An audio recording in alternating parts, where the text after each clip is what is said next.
Smoke a pipe right now. How many of you guys smoke a pipe? Damn. I expected like two. How many of you guys have smoked a pipe once and said, screw this shit, I'm never doing that again? All right, yeah. And then now the rest of you can be honest. Yeah, so what we've got here is a little bag with a corncob pipe provided by Missouri Meerschaum. They're the best corncobs on the market. We used to get the ones from China and we realized that was just stupid. So we've got some Missouri Meerschaum pipes. We've got the little barn smoker thing on the side, so it feels like we did something. There's a little bag of pipe tobacco in the Ziploc as well. And there's a KFC Yardbird in there as well. So both this pipe tobacco and the Yardbird clearly have fire-cured tobacco in them. The tobacco for the pipe that we're using is one of our latest blends. We blended for Suge, which is a very reputable pipe tobacco in Japan. And so we did 8 blends for Suge. 4 were aromatic and 4 were traditional English non-aromatic. 2 of them have fire cured in them. This one is called the God of the Dragon, and it's pretty stout. It's very smoky. How many of you guys who actually admitted that you smoke a pipe smoke English Latakia blends? All right, so a handful. Latakia is a little different than the fire cured that we talked about today, mainly because of the leaf and the wood that's used to cure the tobacco.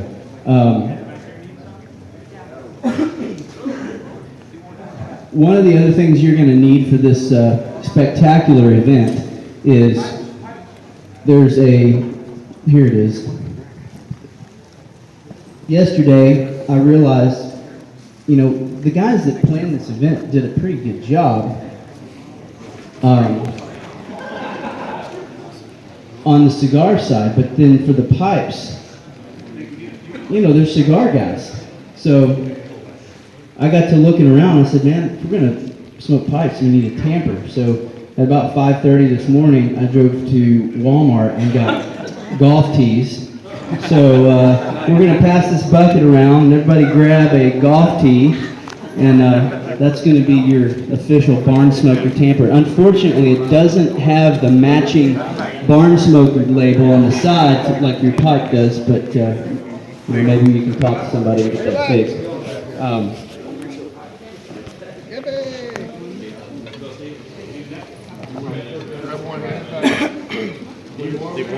Back here. I was told there would be cake for everybody. And the last thing you're going to need is fire. So does anyone not have matches or a lighter on them? We need 2 more back here. We've got matches if you need matches. All right. Thank you much. Well, I said we got matches. I got this one. Are they back? Are there some matches on the back wall over there? Here we go. All right. Put a lighter out. My torch won't work for that. Yes, sir. Thank you, sir. So before we load this we're good, all thank up and try to act like we know what we're doing, you're probably wondering who the hell is this guy with the microphone in his hand. If it stops at 10 My name's minutes, Grant Batson, and I'm the head of Drew Estate Pipe Division.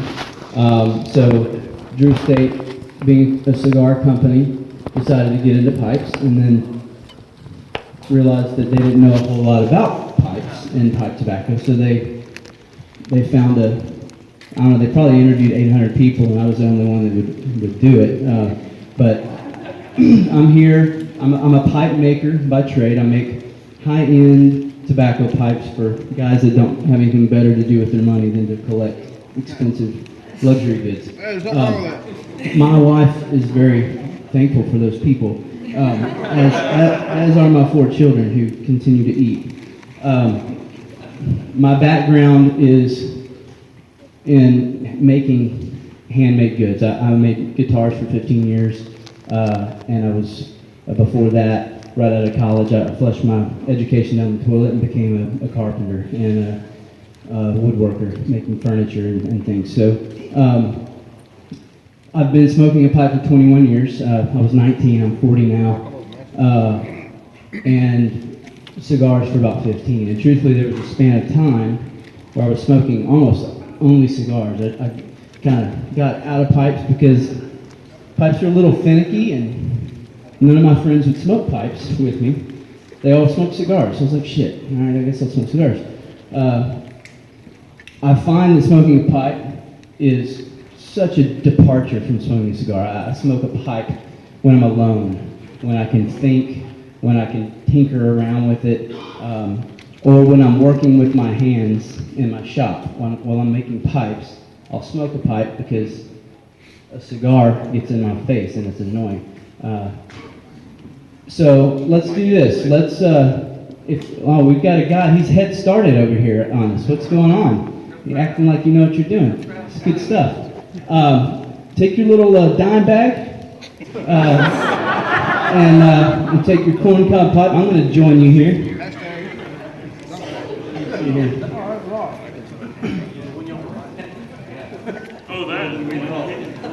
Yeah, we're going to load a bowl with a dime bag. This is good. And listen, if you brought some of your own kind of stuff to put in it, I'm not going to judge you. Do what you want. I'm not judging. I don't know where the cops are, though. Let's see here. What I like to do is I'll kind of put my hand around the bowl a little bit at the top, just to kind of give it almost like a funnel. And I'll just kind of gravity feed it. And the trick with keeping a pipe lit, which is the number one frustration with people, is to not pack it too tight. You want to have looseness toward the bottom, not too much looseness, but that's the practice part that most people give up on. You want it a little bit tight on top so that it'll take a coal and make a little coal bed. And we're going to light it in 2 stages. So once you've got it packed, light what I call the pre-light. You're going to light it, and that tobacco is going to bloom up. And then take your fancy tamper from Walmart and just lightly pack it down and then light it again. And then tamp it a little bit more. And that's going to help create a little flat coal bed there that should allow you to smoke it on down.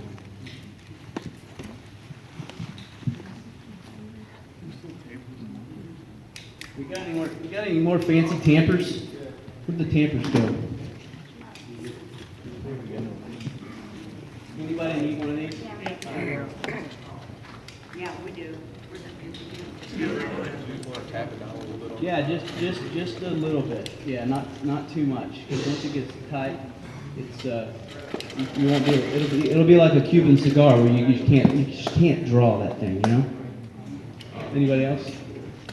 All right, I think there's some people back there. Maybe pass it back.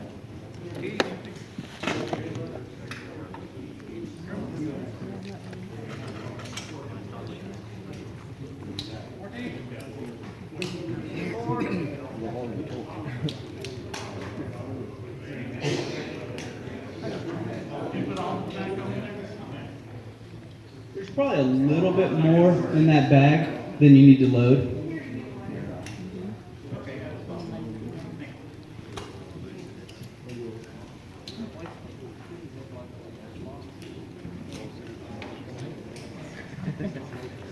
Now, this particular blend is pretty strong, and the first time I smoked it, I was sitting down. I was actually at a pipe show in Chicago because this tobacco had just been delivered, and we were about to start talking about it, selling it, and I hadn't even smoked it yet. So I was like, I guess I should light this up and see so I know what I'm talking about. And I was sitting in my hotel room, smoking it, and I stood up to walk to the bathroom, and I kind of did this number, and I was like, oh shit.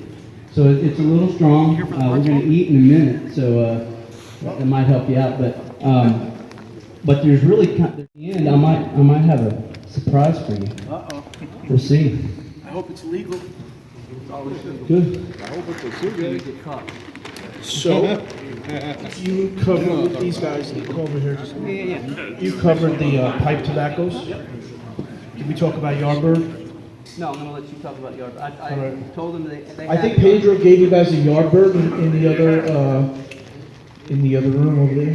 Marketing department has said to me, "Hey, make sure you mention the Yardbird. It's great stick. It's 5 by 50." Yeah, that's nice. You're gonna see something that we're doing with the Yardbird. Was predecessor to it. The product that we have coming out. From using some of this Kentucky tobacco that's going to come out around December, the end of November, December. That tobacco is going to be crazy. Wait till you see when this comes out. Also with this Kentucky tobacco, with two different groups, it's difficult to remember what the fuck I said in both of them. Because first you got one whole shit, then afterwards you got another round, and then another group comes in and you're still in the first section. So doing that twice... People have already heard you speak 3 times, so you're just telling the same shit over and over. Yeah, that's irrelevant. But you know what? Going through the whole journey of this process was this trip. You were here last time. I remember you drove at night to get here from Nashville, even before the pipe show the next day. From this year, we really advanced it from a standpoint of explaining a lot of the different types of tobaccos. Not saying this is from Nicaragua, this is from Cuba, this is from Dominican Republic, or Brazil or Mexico, or wherever. It's about thinking of processing the leaf. The difference between processing the tobacco in the smoke style, which would be the fire-cured style here, or across the way right there. You guys have seen and talked about the barn a bunch of times. When you look at dark air-cured tobacco and you look at dark fire-cured tobacco, you're really not thinking about it the way you think about Nicaragua or Honduras or Dominican. It's a process from a mechanics standpoint. That mechanics, one of the guys asked, was it this group or the other group who talked about flue curing? That was this group. See, that's what I'm talking about. That makes it really weird. It's like you're zoning in there, 2 groups. Right, Jeff? How you doing? Good. You guys know Riverside Cigars? Oh yeah. Yeah. The bomb. Amen, right there. We got a lot of, we have a number of retailers who came last year and this year as well.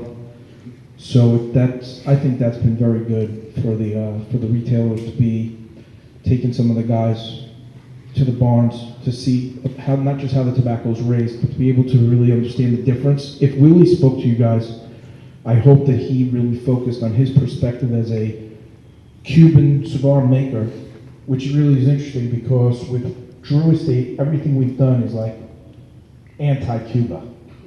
Well, is that because you don't like Castro? No, it has nothing to do with politics. Everything that Drew Estate stands for is rebirth of cigars across the board. So seeing it from Willie's position as a very traditional style master blender, and I've met a lot of people who are master blenders or business owners or guys who sold their business and stayed in it for another 30, 40, 50 years. Even Benjamin Mendez, whose father started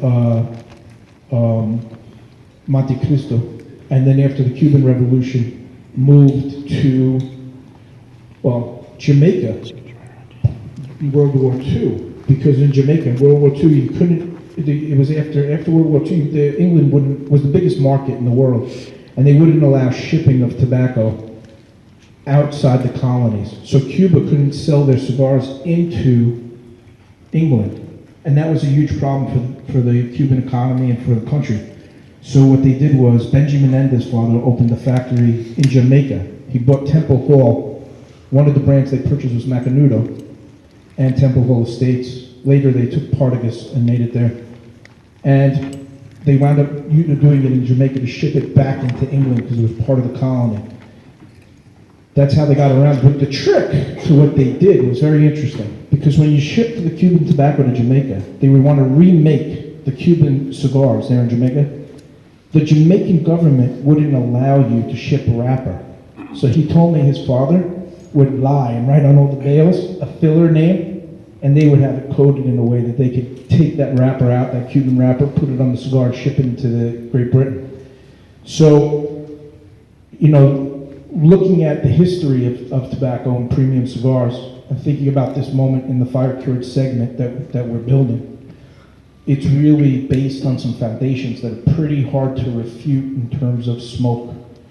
Any type of smoking in the food groups, beverage, spirits, and tobacco. That taste that smoke imparts. The tobacco that you have in smoking, Grant, where's Grant? Right here. Behind you. That's got some of the fire-cured tobacco in it? Yep. Is that a Suge problem? Yep. You went through our brand profile of the Drew Estate pipe tobaccos and stuff like that? Or no?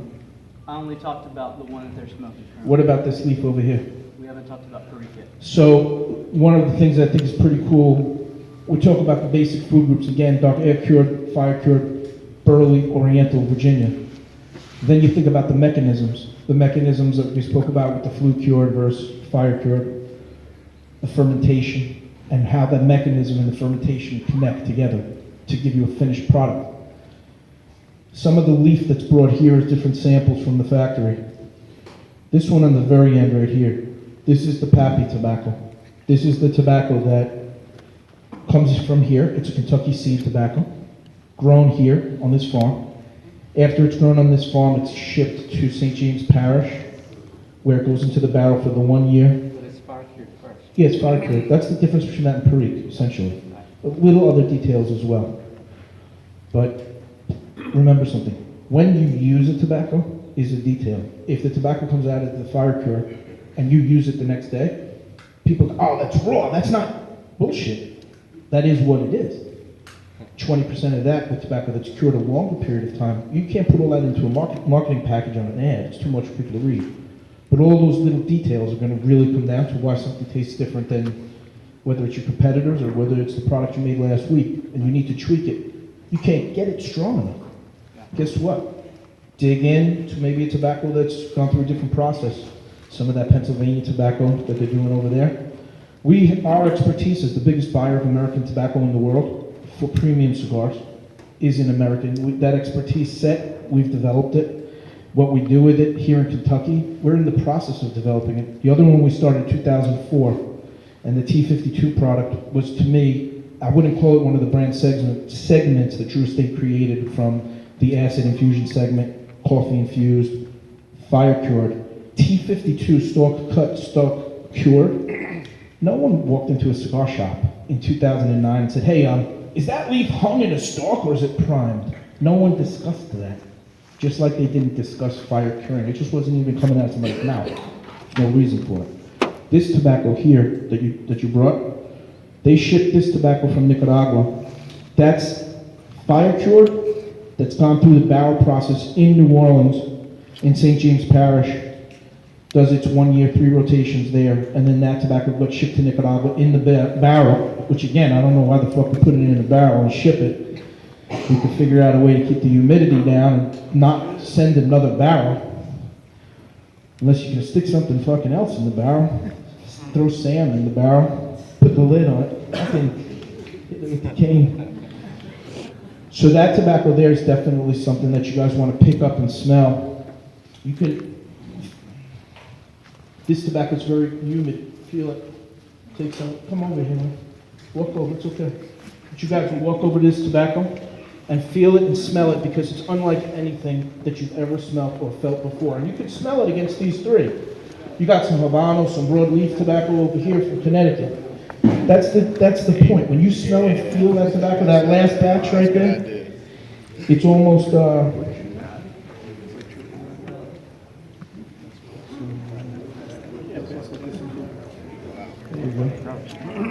brother out.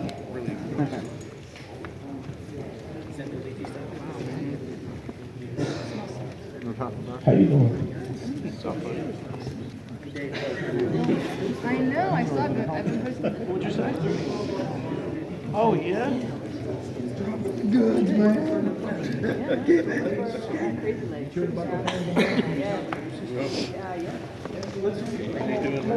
No, so the question was, am I the one that's designing the pipes? You're talking about the Drew Estate pipes. No, Sugay, we worked with Sugay on those pipes for quite a long time. The executive director for Sugay, his name is Hiro-san, and Hiro is I don't know, how would you describe Hiro? He's like a fashionista, debonair, daredevil kind of a dude. He was an artisan pipe maker. He made the ridiculously expensive pipes. All right, you listen. I know your love affair with the microphone. Come on. All right. So he's now been making the designs for all these new pipe products that Sugay's putting out. The Drew Estate pipe was one that we worked with him on, and he went a little bit over the top with us on that pipe. There you have it. Yeah. Any other questions? How you liking the pipe tobacco? Yeah? It's strong, right? Yeah, very smoky. Two different kinds of fire cured in the Latakia and in the dark. When I first lit it up, it had a flick, and now that I've got into it, I enjoy it a lot more now that I've been into it. When I first lit it up, I was kind of... Yeah, a lot of times that pre-light, you're almost burning off the, I don't know if you're burning off the match or the gas or what it is, but it almost always evolves quickly and becomes a little bit more of a palatable smoke. Yeah. Grant, Yeah. I get questions a lot from people that ask, how long should they smoke their pipe? What's the ideal pipe rotation? Different types of tobaccos in a particular pipe. Can you elaborate on that a little bit? Yes, good. Okay, so there are, the way that I do it for myself, you've got a lot of different kinds of pipe tobacco. You've got the categories that I distinguish as the three most important from me and my pipes is aromatic, which means it's been cased with cherry flavor or apple or vanilla or something like that. Then you've got a Latakia, what is typically called an English blend. That's a smoky, kind of like a Scotch peaty, just a smoked blend. And then you've got Virginias. A lot of times the Virginia might have Perique or some burley in it or some Cavendish, but those three tobaccos the aromatic and the Latakia particularly will leave in your pipe what I call a ghost. It hangs around. So if I'm smoking a Latakia smoky tobacco in a pipe, and then next week I go to pick up that pipe and put Virginia in it, that Virginia I'm not going to get that Virginia flavor in its purest form because that Latakia is still hanging around. Same with aromatic. A cherry will hang around and leave a ghost. I'm real professional. So for me, I'll have a handful of different pipes for the different kinds of tobaccos that I want to smoke. I only will smoke aromatics in an aromatic pipe, etc. As far as rotation, it's also important to let your pipes rest. It sounds kind of ridiculous, but you can skunk a pipe over time. The moisture will, if you just keep smoking it every day, multiple times, the moisture will begin to seep into that wood, and it can contaminate the pipe. So a lot of guys will have what they call a 7-day set of pipes, and they'll rotate. Once a week they smoke a different pipe. Most heavy pipe nerds will have that times infinity.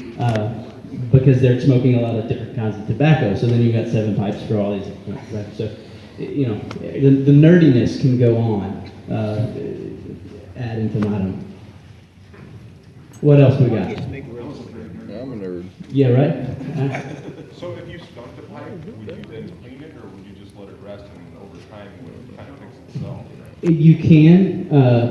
So it depends on how bad it got. You can clean them for sure. And there are actually guys that's what they do for a living. They'll clean your pipes for you. Really? Yeah, pardon the pun.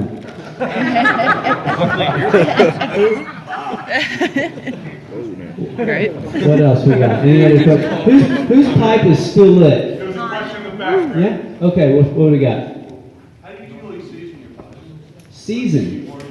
Okay, that's a good question. So, a lot of pipes these days will come kind of pre-seasoned in that they'll have a bold coating. Now these didn't; these are just raw. So if you get a pipe that's a cob that doesn't have a bold coating, or a briar pipe that's just wood on the inside, that's a different seasoning process. A lot of the ones now will have a charcoal and pumice kind of coating that's put in there, so that it number one insulates the pipe bowl. Briar is what's most traditionally used for pipes because of its natural properties for insulation and its ability to withstand the heat. I mean, you're essentially lighting a piece of wood on fire. So briar is optimal for that. There are tons of ways. I mean, in the same way that there's a million ways to light a cigar. I saw a guy in New Orleans, IPCPR, at the Drew Estate booth. He was just a guy that was just at the show, and he was teaching one of the Drew Estate sales guys how to light a cigar properly. And it's fascinating. He told him you can't cut it first, and you have to only use a cedar spill, and you wave it in the air. I mean, so in the same way, there's 1,000 ways to season a pipe. Great saying is don't be that guy. Don't be that guy. Right. And that guy's actually a friend of mine, and I was just sitting there shaking my head, going, "Oh my God, Jordan!" But for some guys will take a pipe and they'll fill it a third, and they'll smoke 20 bowls at a third, and then 2/3, and they'll smoke 20 bowls out of it. And the whole idea is you're wanting to build up a cake on the outside edges of it, and most guys won't finish an entire bowl, and you'll have a big cake at the top and not at the bottom, and that's the reason for it. But really, I don't do any of that crap. I fill a bowl and I smoke it, and then I clean it out. And I mean, it just seasons itself over time. You see bowls that are burned out on the side. How does that happen? It can happen a couple of different ways. Most of the time, it's because the guy doesn't know what he's doing. It's like a freight train, just chugging, and don't be that guy. The other way would be that sometimes, so briar is a natural piece of wood, and a lot of times, like a knot on a piece of wood, you'll have a cavity or a fissure that would be in that wood, and you don't know it as the pipe maker.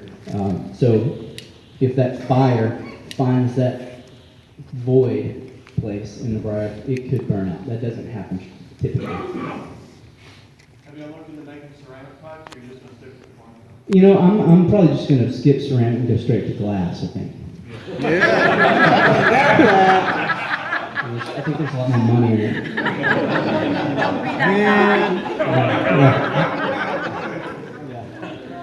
Any more questions? I'll make one for you. Don't. It's all right. Right. So yeah, I think I'm ready for lunch. You guys ready for lunch? Oh yeah. All right. All right, well, let's Thank you. head out the front of the barn.